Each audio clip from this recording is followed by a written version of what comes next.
Welcome to our science tutorial. In this video, we're going to talk about fertilization and embryo development. Now, to have things underway, let us state some of the specific outcomes that we're supposed to accord at the end of this lecture. Now, by the end of this lesson, we are supposed to describe the process of fertilization in human beings.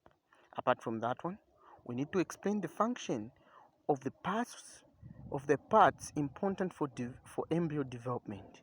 Later on, we'll talk about gestation period, of course, which we'll do in our next video. Now, we'll first focus on the two outcomes. First things first, let's talk about how we can describe the process of fertilization in human beings. So fertilization is the fusion of sperm and ovum in the oviduct to form a zygote. A zygote is a fertilized egg. So the nucleus of the sperm fuses with the nucleus of the ovum to form a zygote. Now, in a pictorial form, in a picture form, this is what happens during the process of fertilization, where you have a sperm, which is a male sex cell, and you have a female sex cell, which is the ovum. When these two fuse together, this process is what we're going to call as fertilization. Now, during sexual intercourse, thousands of sperms are released into the woman's vagina by the penis, and they swim through the cervix into the uterus up to the oviduct or fallopian tube. But only one sperm penetrates the ovum. Now, when the sperm penetrates the ovum, the way it is shown in the picture, only this sperm here, the sperm in the middle here, the sperm in the middle there is the one that penetrated the ovum. So we are saying when the sperm penetrates the ovum, the surface of the ovum changes to prevent any other sperm from entering it. So only one sperm is capable of fertilizing the ovum. Now, in summary of what the activities of fertilization, you have sexual intercourse, first things first, then you have fusion of the sperm and the ovum, and then you have formation of a zygote, and thereafter you have the attachment of the zygote to the uterus so that the embryo can start developing. Now, let's talk about embryo development. What are the stages? First things first, we have a zygote. Now, what is a zygote? A zygote is a fertilized egg. So the sperm fuses with the ovum in the oviduct to form a zygote. So a zygote does not remain in the oviduct. It does not remain in the fallopian tube, but rather it slides and goes to the wall of the uterus where it's going to be attached, which is the process which we call implantation. Now, moving on, the embryo. So the zygote leaves the oviduct, as earlier explained, and enters the uterus where implantation occurs. So implantation is simply a process where the zygote attaches itself to the wall of the uterus. That is implantation. So now, once implantation has taken place, the zygote is now referred to as an embryo. So a zygote changes its name from the zygote to embryo once implantation has occurred. So, implantation is the process through which the fertilized egg attaches itself to the wall of the uterus, that which we have already explained. Now, the third process is the fetus. So the embryo continues to grow from tissues and organs to form tissues and organs such as the ears, the heart, the eyes. By the 8th week, by week 8, all the organs would have been formed, and the embryo is now referred to as a fetus. So the embryo changes its name to a fetus when all the organs have been formed. Now, the fetus requires food, protection, oxygen in order to grow and develop. So it requires these essential substances such as food, protection, as well as oxygen in order for it to grow and develop. So these things are supplied by the placenta, the amniotic fluid, and the umbilical cord. Now, later on, the fetus is referred to as a baby. So the fetus developed into a baby. something that we can see to say, now this one, it's a human being. Now, the fetus develops into a baby. Now, in summary, we have this process. First things first, we have the zygote, which changes into an embryo, and then goes to a fetus, and then goes to a baby. So that's the process of fertilization and embryo development. Now, let us look at some of the parts that are important in playing a role of embryo development. Now, we have some of these parts here that are highlighted in the diagram there. We have the amniotic fluid, we have the placenta, we have the umbilical cord. The umbilical cord is exactly where the navel is connected, or the belly button.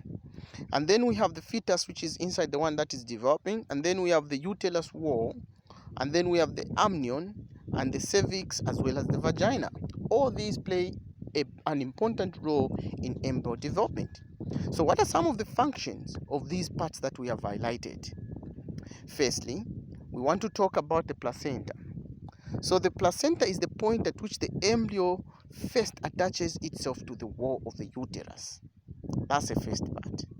So the placenta, it's a part where the embryo attaches itself to the wall of the uterus. So what are the functions of the placenta? It supplies food, nutrients to the developing embryo for its health, as well as for development. Apart from supplying nutrients, it supplies oxygen to the embryo for breathing. Apart from that, it's where there's some form of removal of waste product from the fetus.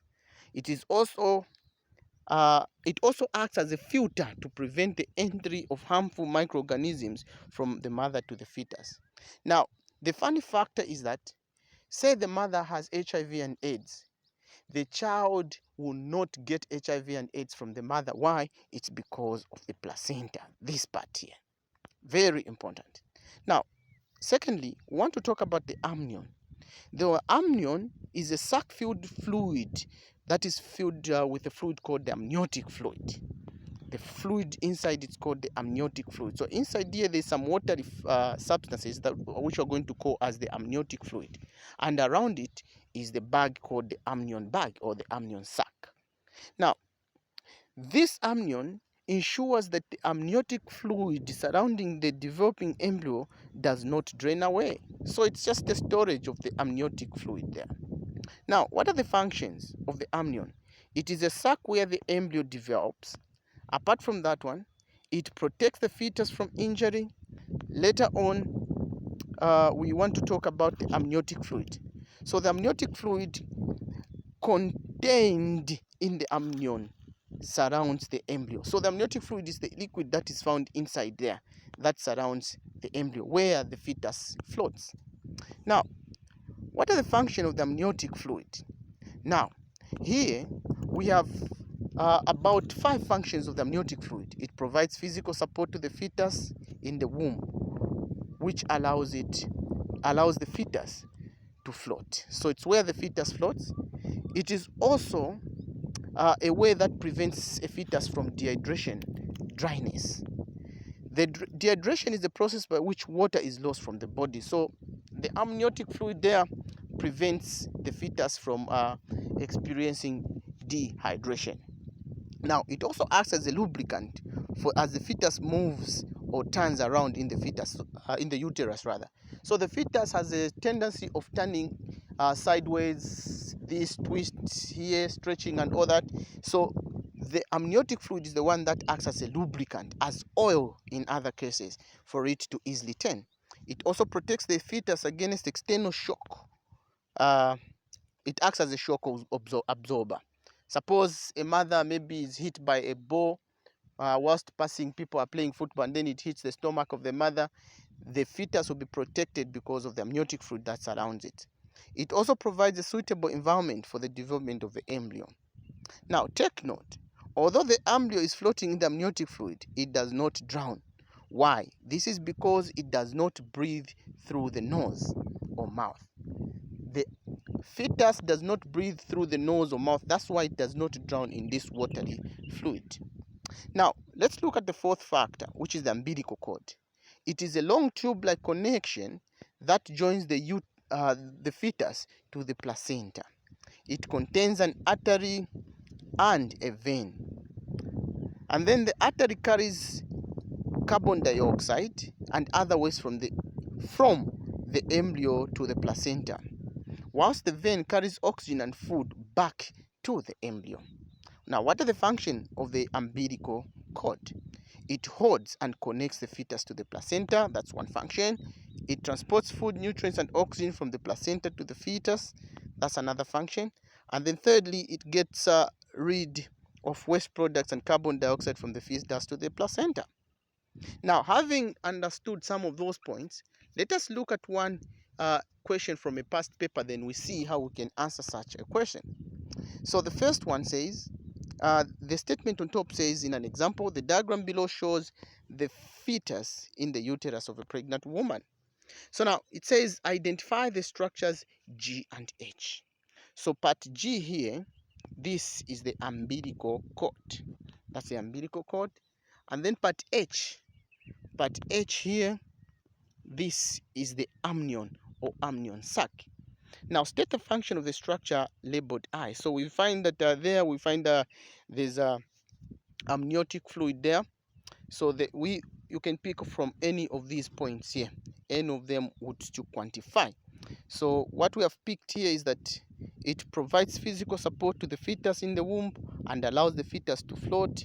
It also prevents dehydration of the fetus. It acts as a lubricant as the fetus moves or turns about inside the uterus. It also protects the fetus against external shock. Now, we want to complete the stages here of embryo development. Remember, we talked about those stages. So we have the first one, which is a zygote. Number one is always a zygote. A zygote changes into embryo once all those parts have been formed. Then it changes to a fetus. Thereafter, the fourth one should be a baby. I hope you enjoyed our lesson today. If you have any questions whatsoever, please feel free to ask in the comment section. Thank you.